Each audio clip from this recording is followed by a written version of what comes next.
Hello बच्चों, JEE main 2025 जनवरी attempt 23 जनवरी को जो अपना पेपर हुआ था सेकंड शिफ्ट में, उसका वीडियो सॉल्यूशन लेके आज हम पीसीपी सीकर के प्लेटफॉर्म पे हाजिर हैं। तो बिना किसी ज़्यादा टाइम वेस्ट करते हुए और हम एक एक क्वेश्चन को सोल्व करते हैं।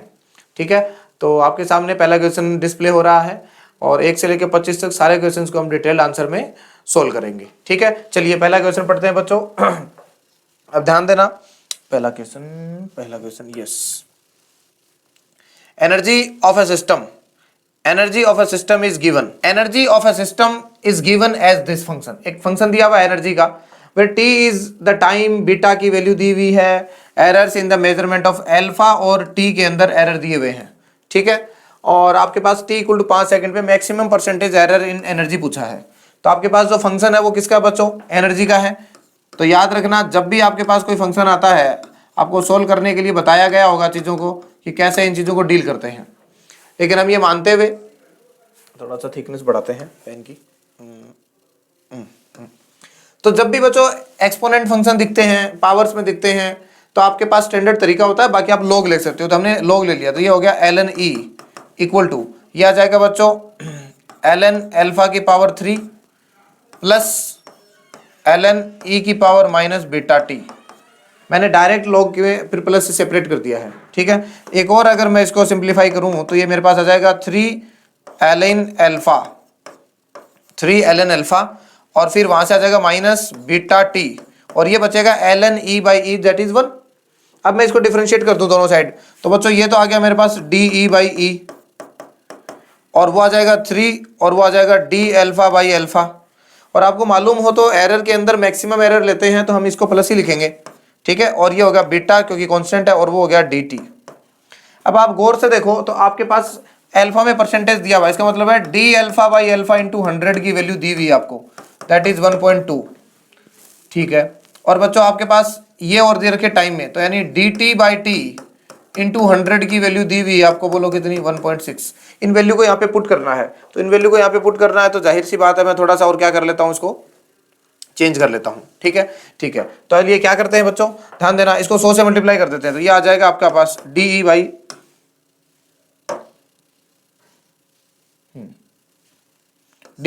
ई इंटू 100 और वो बन जाएगा 3 और इसको 100 से मल्टीप्लाई करोगे तो बन जाएगा परसेंटेज अल्फा। अब वो देखिए, वो है तो बीटा लेकिन नीचे टी नहीं है, तो मैं क्या करने जा रहा हूं, D T by T into T. ऐसा कर सकता हूं? नहीं कर सकता? बिल्कुल कर सकते हैं। और इंटू बोलो क्या कर दो? 100। अब बच्चों ये तो परसेंटेज ई बन गया, परसेंटेज ई ये 3 और अल्फा की वैल्यू कितनी है? 1.2। ठीक है, प्लस बीटा की वैल्यू लिख दो बच्चों 0.3। ये देखिए क्या बन गया, D T by T into 100, ये बन गया 1.6। ये कितना बन गया? 1.6 और टी साथ में दिया है 5 सेकंड पे, तो इंटू बोलो कितना? 5। ये नॉर्मली ऐसे क्वेश्चन कम पूछे गए हैं आज तक, इसलिए थोड़ा सा बच्चों को शायद गड़बड़ हो सकती है। इनको आप सोल्व करो, परसेंटेज ई इनको आप सोल्व कर लो, ये हो जाएगा 3.6 और इनको ये 1.6 है, ये तो 8 हो गया। ठीक है, और 8 को इससे करोगे तो 2.4 आ गया, तो ये आंसर आ जाएगा बच्चों 6%। कितना आ जाएगा? 6%। तो 6% का ऑप्शन है क्या अपने पास? ये रहा, इसलिए इधर राइट आंसर। नेक्स्ट क्वेश्चन की तरफ बढ़ते हैं। रिफ्रैक्टिव इंडेक्स दे रखा है बच्चों, रिफ्रैक्टिव इंडेक्स दे रखा है आपके पास, रिफ्रैक्टिव इंडेक्स दे रखा है of material of glass prism √3 का आपको क्या दे रखा है? रिफ्रैक्टिव इंडेक्स दे रखा है √3 का। ठीक है, the angle of minimum deviation is equal to the A, यानी डेल एम की वैल्यू दे रखी है बच्चों कितनी? ए। डेल एम की वैल्यू कितनी दे रखी है? ए दे रखी है। और एंगल ऑफ प्रिज्म पूछा है। आप सिंपल फॉर्मूला जानते हैं बच्चों प्रिज्म का, अगर आपको याद हो तो sine del M plus A by 2 upon sine A by 2, ये फॉर्मूला आपको मालूम है। इसमें वैल्यू पुट कर दो सबकी, आपको प्रिज्म एंगल दे रखा है। ठीक है, तो देखिए ये वैल्यू आ रही है √3, इसको भी ए रख दो, तो ए 2 से 2 कट गया तो ये बन गया, बोलो क्या? Sine A. क्या बन गया? Sine A. और नीचे वाला क्या बन गया बच्चों? Sine A by 2। Sine A को क्या लिख सकते हो आप? 2 sine A by 2 cos A by 2। Sine A by 2 से साइन ए बाई 2 कट जाएगा तो आपके पास बच जाएगा √3/2 इक्वल टू, ये 2 इसके डिवाइड में आ जाएगा और कोस ए बाई 2 बच जाएगा इसको सोल्व कर लेना, सोल्व करोगे तो ए की वैल्यू कितनी आ जाएगी बच्चों, 60 डिग्री आ जाएगी। कितनी आ जाएगी, 60 डिग्री। तो ये आपका सही आंसर हो जाएगा। ठीक है, नेक्स्ट क्वेश्चन की तरफ बढ़ते हैं। नेक्स्ट क्वेश्चन है बॉल हैविंग काइनेटिक एनर्जी के ई। काइनेटिक एनर्जी के ई क्या है, projected at an angle 60 degree, 60 degree से उसको प्रोजेक्ट करा हॉरिजॉन्टल से। What will be the kinetic energy at the highest point. ये बहुत बार पूछा गया सवाल है, सिंपल सवाल है, ध्यान से देखना। यहां से आपने इसको प्रोजेक्ट कर दिया 60 डिग्री पे, मान लीजिए इसका मास m है और u इसकी रफ्तार है, तो इसकी काइनेटिक एनर्जी जो के दे रखी है बेटा वो कितनी हो जाएगी, हाफ एम यू स्क्वायर। बहुत बढ़िया। हाईएस्ट पॉइंट पे काइनेटिक एनर्जी पूछी है, हाईएस्ट पॉइंट पे रफ्तार कितनी हो जाएगी बच्चों, u cos 60। तो काइनेटिक एनर्जी कितनी हो जाएगी वहां पे हो जाएगी हाफ m, और u की जगह कितना आ जाएगा बेटा, u cos 60, और इसका बोलो क्या स्क्वायर। इसको जब खोलोगे तो हाफ एम स्क्वायर तो बाहर आ जाएगा, दैट इज के ई, और cos 60 की वैल्यू हाफ होती है, उसका स्क्वायर बेटा 1/4 हो जाएगा, तो के by 4 is the right answer. तो चौथा जो हमारा सही आंसर हो जाएगा। ठीक है, नेक्स्ट क्वेश्चन आइए फिर से यूनिट और डायमेंशन से है, यूनिट और डायमेंशन से है।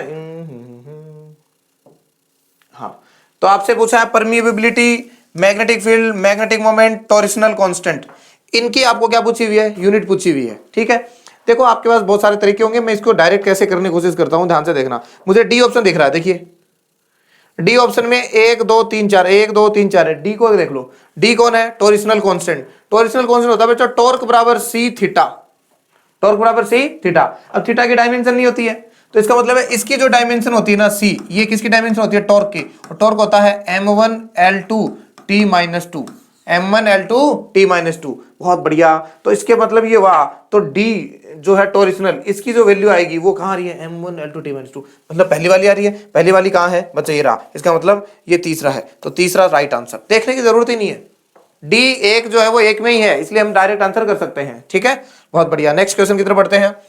Given below are two statement, one is labelled assertion, एक दे रखा है बच्चों और एक दे रखा है आपको क्या, रीजन। आपको सही और गलत बताना है। आप ध्यान से देखना, ए फॉल्स ए ट्रू, और इन दोनों में देखो ए भी ट्रू आर भी ट्रू, ए भी ट्रू आर भी ट्रू, मतलब आर ट्रू इसमें भी है, आर ट्रू इसमें भी है, आर ट्रू इसमें भी है। अब आर का बारे में पता कर लो एक बार देख के, फॉल्स है क्या, देखो लिया हुआ क्या है, nuclear force is long range. Nuclear force बहुत शॉर्ट रेंज के होते हैं बच्चों, इसलिए ये गलत है, गलत है तो इसलिए आर फॉल्स हो जाएगा, तो दूसरा सीधा आंसर हो जाएगा। देखने की जरूरत होनी नहीं चाहिए, ऐसे करेंगे टाइम मैनेज हो जाएगा अपना। नेक्स्ट क्वेश्चन आइए, फोटो इलेक्ट्रिक इफेक्ट के अंदर ईएम वेव इंसिडेंट होती है एक मेटल सरफेस पे। ठीक है, electrons are rejected from the surface. बहुत बढ़िया। Work function of the metal is, ये फाई दे रखा है, फाई नॉट, यानी HC बाई लेमडा दे रखा है, बहुत बढ़िया इतना, और स्टॉपिंग पोटेंशियल दे रखा है 2 वोल्ट। तो वेवलेंथ बतानी है, देख ध्यान से देखना, एक बात जानता हूं, दी गई एनर्जी किसके बराबर होती है बच्चों, work function plus kinetic energy. बहुत बढ़िया, इसको क्या लिखेंगे, HC by lambda, work function कितना है 2.14 इलेक्ट्रॉन वोल्ट। बहुत बढ़िया। काइनेटिक एनर्जी क्या होती है बच्चों, E इंटू वी स्टॉपिंग, तो वी स्टॉपिंग का 2 और E साथ में दे दूंगा तो 2 EV हो गए कि नहीं हो गए, 2 EV, और ये कितने हो गए आपके पास, HC की वैल्यू दे रखी है 12, देखिए कितने वैल्यू दे रखी है 1242 EV, और साथ में नैनोमीटर बट्टा लेमडा इक्वल टू, ध्यान से देखो 2 और 2 4, तो 4.14 EV, EV ने EV को मार दिया। ठीक है, यहां से लेमडा आ जाएगा आपके पास, बोलो कितना, 1242 अपॉन 4.4 बराबर लेमडा आ जाएगा, नैनोमीटर में आएगा, किस में आएगा, नैनोमीटर में। तो इसको सोल्व करोगे तो 4 × 12, 3 वाली लाइन कोई है क्या, 300 नैनोमीटर, खत्म हो, कैलकुलेशन नहीं करना ही नहीं था, कैलकुलेशन करना ही नहीं था। ठीक है, आगे बढ़िए। Water flows in horizontal pipe whose one end is closed, एक पाइप है उसका एक किनारा क्लोज है। ठीक है, यहां से खुला होगा, यहां से क्लोज है, ये क्लोज। बहुत बढ़िया। The reading of the pressure gauge attach to the pipe is P1, इसके अंदर प्रेशर है वो P1 है। ठीक है, reading of the pressure gauge falls to P2, हर जगह P1 P1 P1 प्रेशर है। बहुत बढ़िया। जैसे ही प्रेशर गेज की रीडिंग P2 गिरती है, वॉल इज ओपन, इसको ओपन कर दिया, तो देख बेटा पहले यहां सिर्फ और सिर्फ ये प्रेशर एनर्जी ही थी। ठीक है, साथ में कोई रो GH भी होगी, और जैसे ही इसको खोलोगे आप तो यहां पे प्रेशर मान लीजिए P2 हो गया, लेकिन ये फ्लो करने लग जाएगा V रफ्तार से, तो इसमें काइनेटिक एनर्जी भी आ जाएगी, तो that is half rho V square, और प्लस यही लेवल है तो रो GH से रो GH कट जाएगा। यहां से V की वैल्यू अगर आप देखोगे ना, V की वैल्यू तो आइए 2P1 माइनस P2। ठीक है, और कौन आएगा, रो नीचे आ जाएगा और ये रूट आ जाएगा, तो यहां से V डायरेक्टली प्रोपोर्शनल तो आ जाएगी ना, वो आ जाएगी P1 माइनस P2, डायरेक्ट बर्नूली। क्या लगाओगे बच्चों, बर्नौली इक्वेशन लगा देना, अब डायरेक्ट अपना आंसर आ जाएगा। तो बोलो कौन सा आंसर है, चौथा आंसर। ठीक है, तो ये इक्वेशन आपके साथ मैच होनी चाहिए थी। नेक्स्ट क्वेश्चन और पढ़िए आप थोड़ा सा, ठीक है, ओके। क्या देखा है, 2 point charge, 2 point charge minus, और ये वाला कॉन्स्टिट्यूटिंग एन इलेक्ट्रिकल डाइपोल, ये डाइपोल बना रहे हैं बेटा, एक चार्ज यहाँ है, एक चार्ज यहाँ है, -4 माइक्रोकूलम और +4 माइक्रोकूलम। ठीक है, are located at this point and this point. बताओ दोनों के बीच की दूरी कितनी है भाई, आपसे ओरिजिन से देखोगे तो इधर वाली तो -+9,0,0 और इधर वाली बेटा -9,0,0,0, 9 9 18, मतलब बीच की जो दूरी है वो सेंटीमीटर में दे रखी है, तो वो होगी 18 सेंटीमीटर। ठीक है, in uniform electrical field of strength, E की वैल्यू दे रखी है, इलेक्ट्रिकल फील्ड ये रहा। Then work done on dipole का मतलब है हमें करना है डाइपोल पे, इसका मतलब आपसे पूछा work done by external agency, और हजारों बार बताया है you final minus you initial होता है। ठीक है, from the equilibrium through 180 degree, equilibrium से 180 मतलब है इक्विलिब्रियम आती है इसकी कितनी, 0 डिग्री पे, हालांकि 180 पे भी आती है, बट वो आती है कब, अनस्टेबल। दूसरा, इसने 180 बाद में दे रखा है, इसलिए मैं पहले वाले को 0 मानूंगा। तो यू फाइनल क्या हो जाएगी, आपको मालूम होना चाहिए पोटेंशियल एनर्जी का फॉर्मूला क्या होता है इसके लिए, -PE cos theta, -PE cos theta, तो माइनस फाइनली, ठीक है, हाँ, -P, P कितना होगा बच्चों, एक मिनट, P आएगा मेरे पास देखिए 4 माइक्रो, ठीक है, Q L कितना है 18 सेंटीमीटर है, इसका मतलब 10 की घात -2, तो ये तो आ गया P। E की वैल्यू कितनी है 10 की पावर 4, और cos 0, और फिर ये माइनस, और अंदर वाला -UI लिखेंगे। ठीक है, cos 180 लिख दो इसको, फाइनल पोजीशन है ये।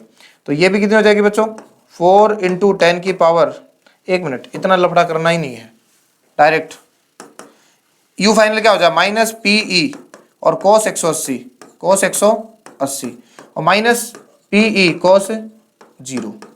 तो आप ध्यान से देखो बच्चा, तो ये cos 0 है, ये -100 माइनस हो रहा है ना अंदर से, तो ये माइनस माइनस प्लस हो जाएगा, ये माइनस प्लस हो जाएगा, तो मतलब सिंपल आया आंसर क्या, 2PE।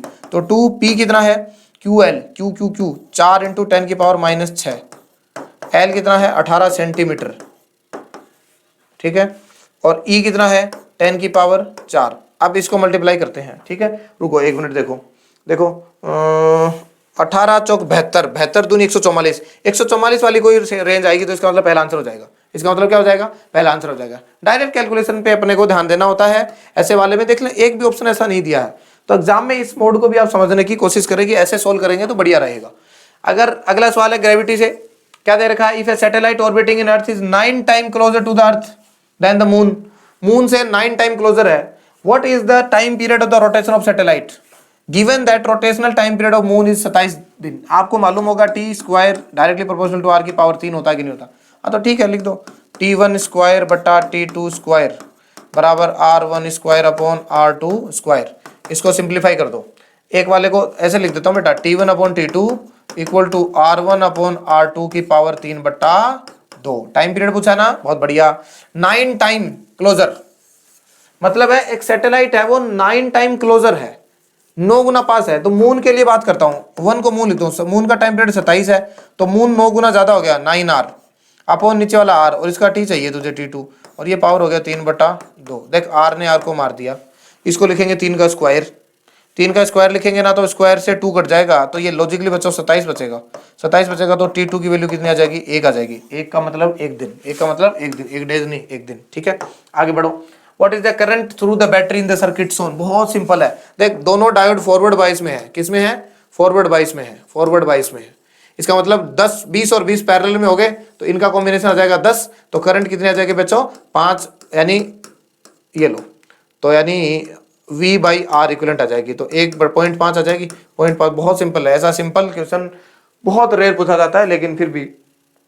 आगे नेक्स्ट क्वेश्चन देखिए, क्या दे रखा आपको, सर्कुलर डिस्क है, रेडियस R है, मास M है, rotating around the axis perpendicular to the disc, एक डिस्क है वो बच्चों अपनी एक्सिस के अबाउट इससे घूम रही है, ठीक है, external torque is applied to the disc such that theta, theta की वैल्यू आपको दे रखी है, displacement, angular position of the rotating disc as a function of time T, how much power is delivered by the applied torque. Power पूछी है, ध्यान देना एक मिनट। बताओ सर, आपने पढ़ा होगा पावर होती है P dot V, F dot V sorry, ठीक है। ऐसे ही रोटेशनल की ये होती है टॉर्क, फोर्स किस जगह आ जाएगा टॉर्क, और वी किस जगह आ जाएगा ओमेगा। बोला जाएगा नहीं आ जाएगा। और इसको लिख दूंगा बेटा मैं आई अल्फा, और इसको लिख दिया ओमेगा। अब देख इसको एक बार डिफरेंशिएट कर, D theta by D T, तो ओमेगा आ गया, वो आ जाएगा 10t-8, और 2 सेकंड में पूछा है तो 10 दूनी 20, 20 में से 8 गए तो बोलो कितना, ओमेगा तो आ गया 12। एक बार और डिफरेंशिएट करते इसको, डी थीटा यानी अल्फा आ जाएगा, अल्फा आ जाएगा इसका कितना 10। अच्छा आई क्या होता है डिस्क का, इसके about M R square by 2, ठीक है। तो आई तो हो जाएगा बच्चों M R square by 2 into alpha कितना है, अल्फा अल्फा अल्फा अल्फा 10 है, और ओमेगा कितना है 12 है। एम कितना है बेटा, एम है ये है 10, 120, 60 एम आर स्क्वायर आंसर आएगा, और ये मेरे पास ये रहा, ये लो खत्म, ठीक है। नेक्स्ट क्वेश्चन देखिए, the width of the one of the two slits in YDAC experiment is D। एक स्लिट जो है वो तो D विड्थ की है, और दूसरी जो है वो कितने की है बेटा, XD दे रखा होगा शायद, XD। और आपसे पूछ लिया मैक्सिमम से मिनिमम इंटेंसिटी ऑफ इंटरफेरेंस पूछ ली है, 9/4 है। आप जानते होंगे मैक्सिमम इंटेंसिटी का फॉर्मूला, √I1 प्लस √I2 का square upon √I1 minus √I2 का बोलो क्या स्क्वायर, बराबर होता है बच्चों, ये दे रखा आपको 9/4। ये कितना दे रखा आपको 9/4। अब आप याद रखना हमेशा, इंटेंसिटी जो होती है ना, इंटेंसिटी वो डायरेक्टली प्रोपोर्शनल होती है एम्पलीट्यूड का स्क्वायर, किसके, एम्पलीट्यूड। और जो एम्पलीट्यूड होता है ना, एम्पलीट्यूड वो डायरेक्टली प्रोपोर्शनल होता है विड्थ के, किसके, विड्थ के, याद रखो हमेशा। इसका मतलब है मैं I1 इसकी मान लूं और इसकी मान लूं मैं I2, तो I1 को मैं क्या लिखूंगा बेटा, ध्यान देना K, ठीक है कांस्टेंट, और इसको लिख दूंगा D स्क्वायर, क्या लिख दूंगा D स्क्वायर, एम्पलीट्यूड का स्क्वायर, एम्पलीट्यूड को विड्थ के डायरेक्ट प्रोपोर्शनल मान लिया। ऐसे ही I2 जो है वो आ जाएगी K x square D square, रख दो यहाँ वैल्यू, रखिए बड़ी वाली यहाँ रख देते हैं। तो इसमें I1 I2 पहले उसको लिख देते हैं, ठीक है, इसको 1 2 2 2 2 2 1, इसमें तो कोई दिक्कत नहीं है, बट इसको 2 1 लिख देते हैं, ठीक है। तो चलिए लिख देते हैं, हाँ ओके। तो रूट I2 लिखेंगे तो √K XD plus D K √ का स्क्वायर, और यहाँ √K XD minus √K D का बोलो स्क्वायर, और बराबर कितना 9/4, बराबर कितना 9/4, ठीक है। एक मिनट, थोड़ा सा स्पेस कम आ रहा है मेरे पास, मैं इसको लिख देता हूँ √K XD plus √K D upon √K XD minus √K D, और इसका बोलो क्या है स्क्वायर, और बचो 9/4, ठीक है। देखो √K से √K कॉमन आके कट जाएगा, D से D कट जाएगा, स्क्वायर का रूट ले लेंगे तो बेटा ये बनेगा x + 1 अपॉन x - 1 बराबर 3/4, बराबर 3/4। अब डायरेक्ट सोल्व करने के बजाय इसको डायरेक्ट देखते हैं। देखो ऑप्शन देखिए, पहला ऑप्शन रखे, देखिए 5 और 1 6, 5 में से 1 गए 4, तो 6/4, 3/2 आएगा ना, ये 3/2 आएगा, तो 5 आंसर हो जाएगा यहाँ से सीधा ही। तो x की वैल्यू यहाँ से कितनी हो जाएगी बच्चों 5, कितनी हो जाएगी बच्चों 5, ठीक है। सिंपल कैलकुलेशन थी, सोल्व करा जा सकता था, कोई दिक्कत नहीं है। Galvanometer having a coil of resistance 30 ओम, 30 ओम का एक गैल्वेनोमीटर है ये जी, इसका रेजिस्टेंस कितना है 30 ओम है, and 20 milliampere current full scale, तो IG का जो मान है वो कितना है 20 मिली एम्पियर, ठीक है। For full scale if a maximum current of 3 ampere, पीछे से 3 एम्पियर करंट आएगी, is to be measured using the galvanometer, तो इसके एक शंट लगाना पड़ेगा, और वो शंट कितना है 30/x, ये दे रखा है, वेर x की वैल्यू पूछी है। तो बहुत सिंपल है, ऊपर वाले में कितनी करंट चली जाएगी बच्चों 3 - 20 मिली एम्पियर, तो ऊपर वाले का वोल्टेज कितना होगा 3 - 20 मिली, मिली का मतलब है 10⁻³ और इंटू रेजिस्टेंस कितना है 30/x बराबर नीचे वाले में कितनी जाएगी 20 मिली एम्पियर जाएगी 10⁻³ और ए ये कितना है 30, बोलो है कि नहीं है। यहाँ से सोल्व कर लो, एक्स की वैल्यू आपके पास आ जाएगी 149 के आसपास आएगी, जैसा मुझे याद आ रहा है एक्स की वैल्यू 149 के आसपास आएगी। ठीक है, एक्स की वैल्यू 149 के आसपास आएगी। नेक्स्ट क्वेश्चन देखिए, ए प्लेन इलेक्ट्रोमैग्नेटिक वेव है, उसकी फ्रीक्वेंसी दे रखी है, फ्री स्पेस में प्लस एक्स डायरेक्शन में जा रही है, वेव कौन सी डायरेक्शन में बढ़ रही है, प्लस एक्स में, और electrical field vector is E Y, ये ई वाई की डायरेक्शन में है, तो बी पक्का बच्चों जेड की तरफ होगा, सारे में दे भी रखा है। देन मैग्नेटिक फील्ड वेक्टर पूछा है बी, और आपको मालूम होगा ये ई बाई सी होता, तो इसकी वैल्यू है 9.3 और सी की वैल्यू होती है 3 × 10⁸, तो मान लीजिए 3 पॉइंट समथिंग आएगा, 3 पॉइंट समथिंग तो दूसरा आंसर है, करना ही नहीं है ना 9.3 में, इसका डिवाइड 3.1 आएगा। ठीक, आगे बढ़ो। 2 चार्ज इतना coulomb are placed as this and this respectively. ठीक है, electrostatic potential energy of this configuration, simple भाई साहब है, Q1 और Q2 है, बीच की दूरी r है, एनर्जी क्या होगी KQ1 Q2 बाई r, लेकिन चार्ज साइन के साथ आने चाहिए, माइनस में है सारी तो दिक्कत ही नहीं है। तो देखो 9 × 10⁹, ये तो K की वैल्यू होगी, इसकी वैल्यू रखने की जरूरत नहीं है। और वो चार्ज कितना है 7, और वो कितना है 4, माइनस है इसलिए माइनस आ जाएगा, और इनटू देख ये है माइक्रो 10⁻12 हो गई, और बीच की दूरी कितनी दोनों की 7 और 7 14, 14 × 10⁻²। अब देखो मैं बताता हूँ, 7 दूनी 14, 2 दूनी 4, 9 दूनी 18, 18 वाला ऑप्शन होगा तो ये कौन सा होगा, चौथा हो जाएगा डायरेक्ट। ठीक है, हाँ बच्चों, तो देखिए नेक्स्ट क्वेश्चन क्या है, ए मासलेस स्प्रिंग है, massless spring gets elongated by amount F1 under force 5, तो F बराबर kx होता है ना बच्चों, उसके हिसाब से इसकी इक्वेशन आ जाएगी 5 बराबर kx1। ठीक है, और it is elongated x2 under the tension of 7, तो 7 इक्वल टू आ जाएगा kx2। तो आपसे पूछ रहा है कि इतना एक्सटेंशन आएगा, तो for the elongation of the tension, तो टेंशन निकालना है t, वो आएगा k, और एक्सटेंशन कितना है 5x1 - 2x2। इसको देख ध्यान से देखना, इसको लिख दे 5, इसको मल्टीप्लाई कर दे kx1 -2, और यहाँ लिख दे kx2। बोल kx1 की वैल्यू कितनी है 5, तो 5 × 5 -2, kx2 की वैल्यू कितनी है 7, तो 25 में से 14 गए, तो बच्चों कितने बचे 11 बचे, आंसर खत्म। ठीक है, नेक्स्ट अगला क्वेश्चन है, equation of transverse wave travelling along a string, ये दे रखी है बच्चों, ये देखो, where X is in millimetre, ये मिलीमीटर में ध्यान रखना, मीटर में रखना है, गड़बड़ हो रही थी बच्चों से, and it is t in the second, the velocity of the wave, मैं पहले ही समझ गया था कि ये प्लस माइनस का सेगमेंट है, इसलिए मुझे पहले से डायरेक्शन ध्यान रखनी थी। देख यहाँ भी प्लस है और यहाँ भी प्लस है, इसका मतलब है नेगेटिव x आएगी, तो या तो आंसर होगा ये, या आंसर होगा ये, सॉरी ये होगा। ठीक है, अब चेक करता हूं, मैं जानता हूं वेलोसिटी होती है ओमेगा बाई के, टी का कोफिशिएंट और एक्स का कोफिशिएंट, ओमेगा ये कितना है ओमेगा टी 600। ठीक है, टी सेकंड में है इसलिए दिक्कत ही नहीं है। फिर ये है के, ये आएगा 20 × 10⁻³ बोलो हाँ, ठीक है। अब ये ध्यान से देखो, इधर गड़बड़ हो रही थी इधर, वो क्या, इसको काटेंगे एक बार, ये से इधर कर दो, तो ये आएगा 30 × 10⁻³ मीटर पर सेकंड। बोला आया कि नहीं आया, लेकिन यहाँ तो 30 मीटर पर सेकंड ही है, तो आपको फिर कह रहा हूं ना, मिलीमीटर दिया होता था इसमें साथ में, एक्स क्या वैल्यू मिलीमीटर में था। ठीक है, इसलिए 30 वाला आंसर हो जाएगा माइनस वाला। ठीक, next, water of mass m is given slowly heated increase the temperature from T1 से T2, the change in entropy of the system specific heat दे रखी है। हालांकि सिलेबस में नहीं है लेकिन पूछ लिया, अब क्या करें, तो आपको याद होना चाहिए, एंट्रोपी नहीं याद है तो भी क्या होता है, ये तो होता है बच्चों dQ/T।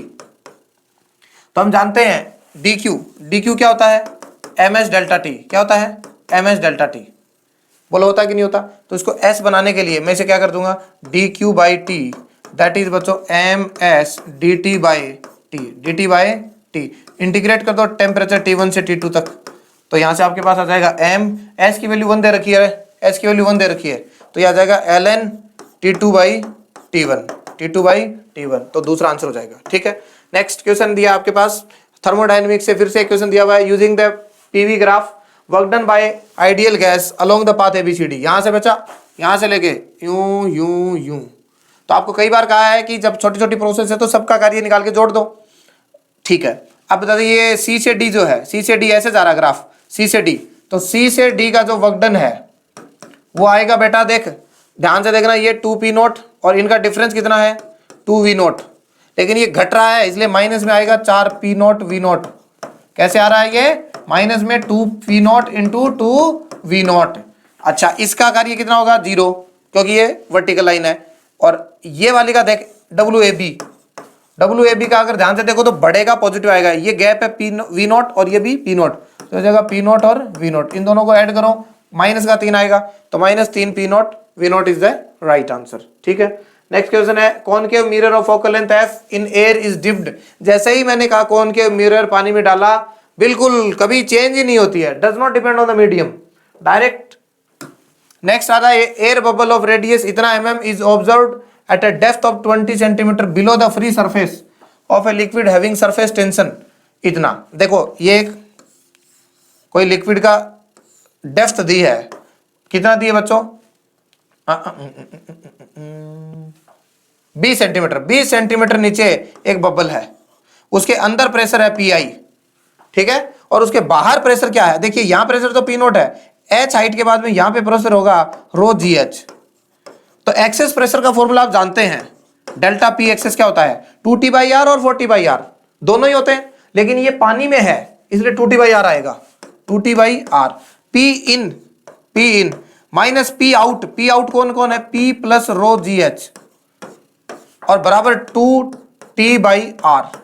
तो यहां से P इन माइनस, आपसे पूछा देखो pressure inside and atmospheric pressure, तो माइनस P0, ये माइनस उधर जाके प्लस हो जाएगा, तो 2T/R प्लस ρGH, तो 2T/R, 2T कितना है 0.095, R कितना बेटा R 1 mm का मतलब है 10 की घात -3, प्लस रो कितना है 1000 होगा पानी का, तो ये रहा, G 10 दे रखा है, और H है बच्चों 20 सेंटीमीटर, तो 20 इंटू 10 की पावर -2, ये 20 सेंटीमीटर है। अब इनको सोल्व कर लो, आप इनको सोल्व करोगे ना तो ये वैल्यू शायद जहां तक मेरे याद है कितनी है, लिखी हुई तो है कहीं, 2190 के आसपास आएगी ये वैल्यू, 2190 के आसपास आएगी वैल्यू। 1 मिनट में चेक कर लेता हूँ, 2190 के आसपास ये वैल्यू आएगी। अपना समय बचे इसके लिए अपन इसकी चर्चा कर रहे हैं, ठीक है।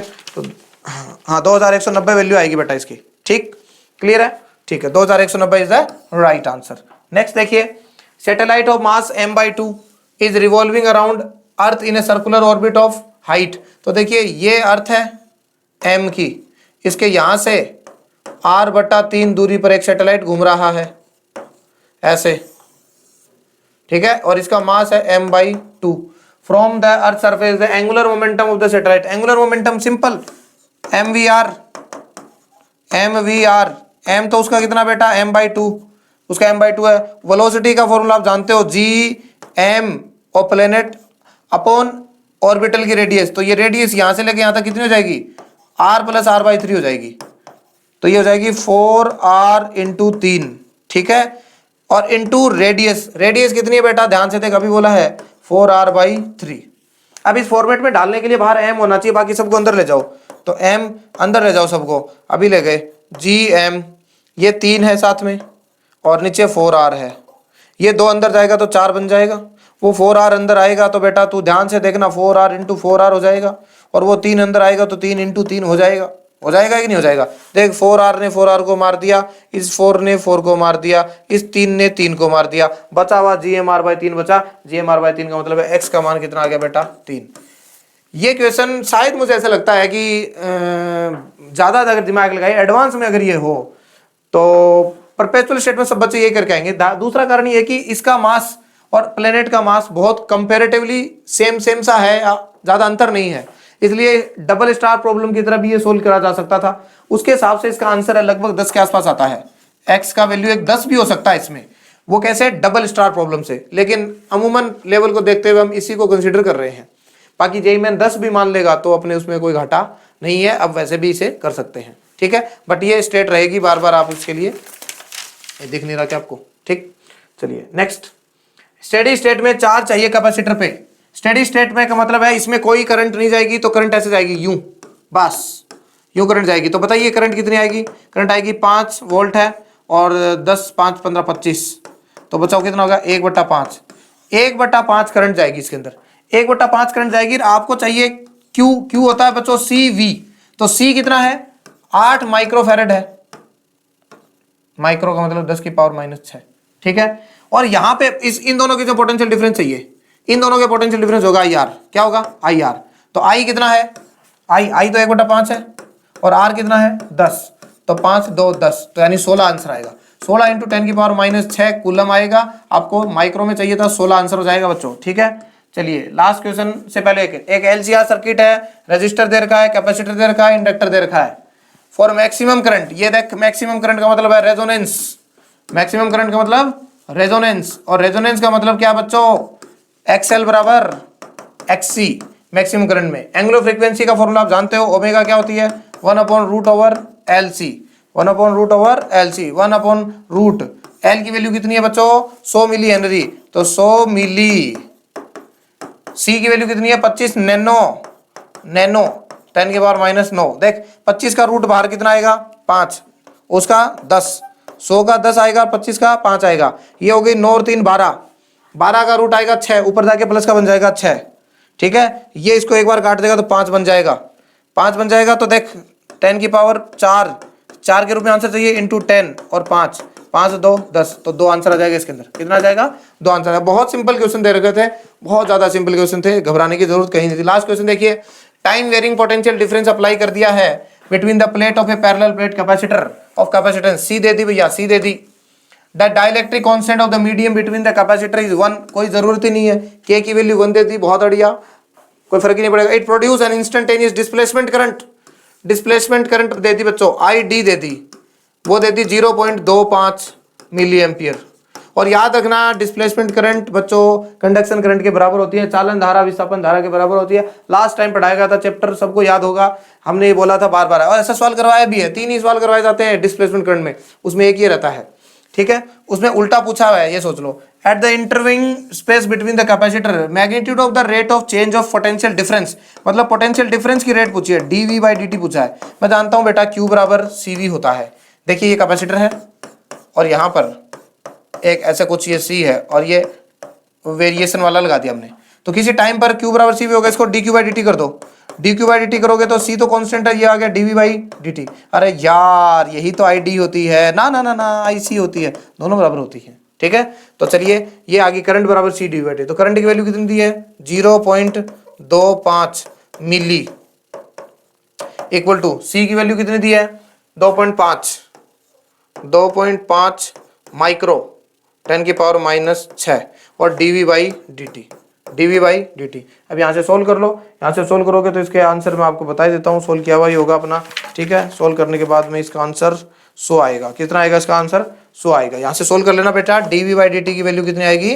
100 आएगी। तो ये रहा आपका जेईई मेन 2025 23 जनवरी को शाम को 3 बजे से 6 बजे के बीच में होने वाली सेकंड शिफ्ट का वीडियो सॉल्यूशन। आई होप कि आप सबके पेपर अच्छे हुए होंगे। बाकी जो क्वेश्चन आपको वापस देखने हैं आप यहाँ से देख सकते हैं। थैंक यू, जय हिंद।